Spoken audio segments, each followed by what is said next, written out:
Hi all, welcome to my channel. Please like the video and subscribe to my channel.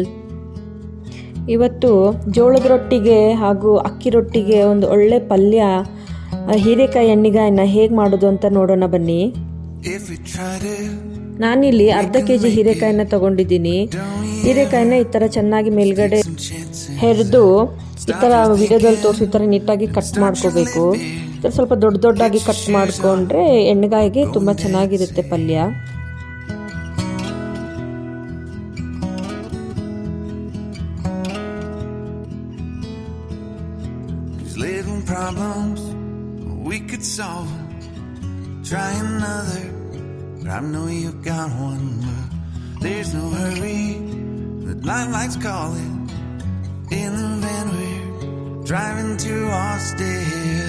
ಇಷ್ಟು ಸೈಜಲ್ಲಿ ದೊಡ್ಡದಾಗಿ cut ಮಾಡಿಕೊಂಡು middle ಈ ಥರ ಸ್ಲಿಪ್ ಮಾಡಿದರೆ ಮಸಾಲೆ ಎಲ್ಲ ನೀಟಾಗಿ ಒಳಗಡೆ ಸೇರಿಕೊಳ್ಳುತ್ತೆ.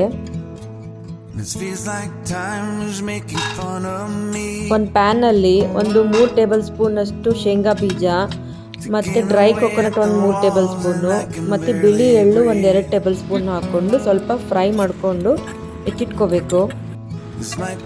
ಮಿಕ್ಸಿ ಮಾಡಿಕೊಂಡು ಫೈನ್ ಪೌಡರ್ ಮಾಡಿ ಎತ್ತಿಟ್ಕೋಬೇಕು. ಅದೇ ಪ್ಯಾನಿಗೆ ಸ್ವಲ್ಪ ಎಣ್ಣೆ ಹಾಕಿ ಹೀರೆಕಾಯಿನ ಈ ಥರ ಫ್ರೈ ಮಾಡ್ಕೋಬೇಕು. ಈಗ ಎಣ್ಣೆಗಾಯಿಗೆ ಮಸಾಲಾನ ರೆಡಿ ಮಾಡ್ಕೊಳ್ಳೋಣ. ಒಂದು ಪ್ಲೇಟಲ್ಲಿ ಮಿಕ್ಸಿ ಮಾಡಿದಂಥ ಪೌಡರ್ನ ಹಾಕ್ಕೊಂಡು ಆಮೇಲೆ ಖಾರ ಪುಡಿ, ಅರಿಶಿನ ಪುಡಿ ಮತ್ತು ಗರಂ ಮಸಾಲ ಎಲ್ಲ ಅಳತೆನ ನಾನು ಇಲ್ಲಿ ಮೆನ್ಷನ್ ಮಾಡಿರ್ತೀನಿ, ಒಂದ್ಸಲ ಚೆಕ್ ಮಾಡಿ. ಮತ್ತು ಉಪ್ಪು ಹಾಕ್ಕೊಂಡು ಮಿಕ್ಸ್ ಮಾಡಬೇಕು.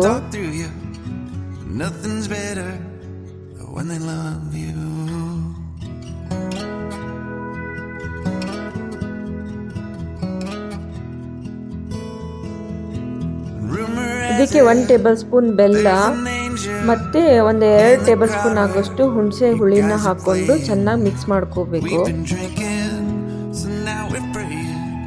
ಈ ಥರ ಮಸಾಲೆನೆಲ್ಲ ನೀಟಾಗಿ ಮಿಕ್ಸ್ ಮಾಡಿಕೊಂಡು ಫ್ರೈ ಮಾಡಿದಂಥ ಹೀರೆಕಾಯಿಯಲ್ಲಿ ಫಿಲ್ಲಪ್ ಮಾಡಬೇಕು ಈ ಥರ.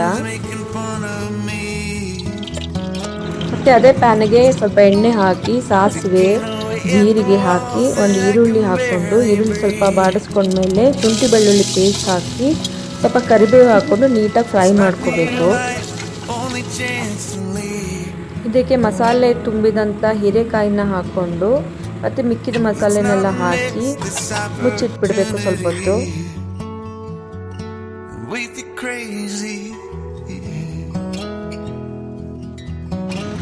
ಮತ್ತು ಇದಕ್ಕೆ ಸ್ವಲ್ಪ ನೀರು ಮಿಕ್ಸ್ ಮಾಡಿಕೊಂಡು ಗ್ರೇವಿ ಕನ್ಸಿಸ್ಟೆನ್ಸಿಗೆ ಎಷ್ಟು ನೀರು ಬೇಕೋ ಅಷ್ಟು ನೀರು ಮಿಕ್ಸ್ ಮಾಡಿಕೊಂಡು ಒಂದು 10 ನಿಮಿಷ ಮುಚ್ಚಿಟ್ಟು ಬೇಯಿಸಬೇಕು. ನಂತರ ಹೆಚ್ಚಿದಂಥ ಕೊತ್ತಂಬರಿನ ಹಾಕ್ಕೊಂಡ್ರೆ ಬಿಸಿ ಬಿಸಿ ಹೀರೆಕಾಯಿ ಎಣ್ಣೆಗಾಯಿ ready.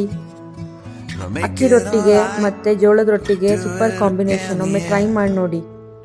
Thank you for watching.